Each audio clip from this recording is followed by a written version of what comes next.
বেশ কয়েকদিন থেকে লাগাতার অতিরিক্ত বৃষ্টির জেরে ফের জলের তলায় ময়ূরেশ্বর ২ নম্বর ব্লকের অন্তর্গত বানদহ গ্রামের কাছে থাকা কজয়ে প্রায় কোমর সমান জলের উপর দিয়ে ঝুঁকি নিয়ে প্রতিদিন পারাপার করতে হচ্ছে স্কুল কলেজের পড়ুয়া, শিক্ষক শিক্ষিকা, অফিস কর্মী থেকে শুরু করে স্থানীয় বাসিন্দাদেরও।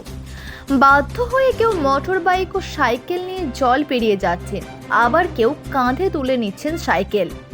স্থানীয়দের দাবি, কজয়ের পাশ দিয়ে বয়ে যাওয়া মণিকর্ণিকা কাঁদরের জলস্তর বৃদ্ধি পেলেই প্রতি বছরই এই কজয়ে জলের তলায় চলে যায়। ফলে প্রায় ২০ থেকে ২৫টি গ্রামের মানুষের যাতায়াত কার্যত বিপজ্জনক হয়ে ওঠে। বিশেষ করে স্কুল পড়ুয়া ও অভিভাবকদের প্রতিদিনই জীবনের ঝুঁকি নিয়ে এই পথ পেরোতে হচ্ছে। সমস্যার স্থায়ী সমাধানের দাবিতে বারবার প্রশাসনের দ্বারস্থ হলেও এখনো পর্যন্ত কোনো স্থায়ী ব্যবস্থা নেওয়া হয়নি বলে অভিযোগ স্থানীয়দের। শেষ পর্যন্ত গ্রামবাসীরা নিজেরাই চাঁদা তুলে গত বছর কজয়ের পাশে একটি বাঁশের অস্থায়ী সেতু তৈরি করেছেন, তবে সেটিও বর্তমানে প্রায় ভগ্নদশায়। প্রতি বছর বর্ষার সময় নতুন করে এই অস্থায়ী সেতু তৈরি করতে হয় বলেও দাবি তাদের। স্থানীয়দের অভিযোগ, বছরের পর বছর একই সমস্যার পুনরাবৃত্তি হলেও প্রশাসনের পক্ষ থেকে স্থায়ী সেতু বা নিরাপদ পারাপারের কোনো নতুন ব্যবস্থা করা হয়নি।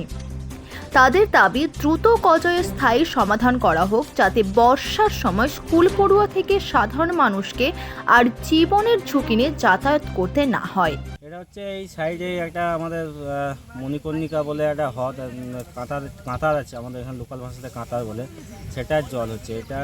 সেই জলটা বেড়ে গেলে এই রাস্তাটা ডুবে যায়। এই রাস্তাটা এখন এই যে দেখতে পাচ্ছেন জল, ঠিক আছে, এই জলটা বেড়ে গেলে আমাদের একদম বিগত 15-20টা গ্রামে আর কোনো যাতায়াতের বিচ্ছিন্ন। কোনো যদি এমার্জেন্সি কেস হয়, এমার্জেন্সি প্রেগনেন্সি কোনো কিছু হলে আমাদেরকে 20 থেকে 25 কিলোমিটার ঘুরে যাতায়াত করতে হয়, ঠিক আছে।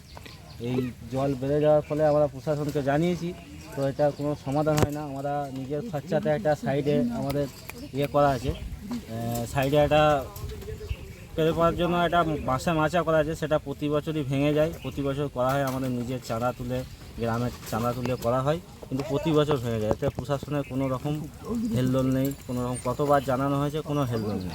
এই ব্রিজ কতদিন ধরে ডুবে থাকে? এই ব্রিজ আপনার 15 থেকে 20 দিন, ম্যাক্সিমাম যখন একবার ডুবে তো 10 দিন তো থাকেই থাকে। আবার যদি বৃষ্টি বা ওই কাঁচরের জলটা যখন কমবে, তখন আবার আস্তে আস্তে ব্রিজের জল। আপনারা যাতায়াত কোন দিকে করেন এই সময়? যাতায়াত আমাদেরকে ঘুরে, এখন এখান থেকে আমাদের এই 10-12টা গ্রামকে আমাদের 15 কিলোমিটার ঘুরে যেয়ে আমাদের মূল বাজারে যেতে হয়। আমরা একদম মূল বাজার থেকে এই 10 থেকে 15 দিনের জন্য একদম পুরো বিচ্ছিন্ন। আমাদের এমার্জেন্সি যদি কোনো কিছু হসপিটাল করতে হয় কাউকে, তো আমাদের 20 থেকে 30 কিলোমিটার আমাদেরকে ঘুরে যেতে হবে, তারপর আমরা হসপিটাল পৌঁছাতে পারবো।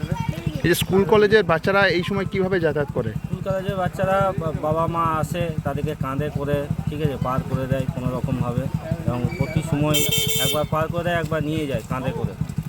বাচ্চাদের যাতায়াতের খুবই সমস্যা। কিছু বাচ্চারা তো স্কুল যেতে পারে না, যাদের মা বাবারা কাজ করে বাইরে, তাদের তো যাওয়া সম্ভব নয় প্রতিদিন পার করে দেওয়া। তাদের ওই 10 থেকে 15 দিন তারা একদম স্কুল থেকে বঞ্চিত হয়ে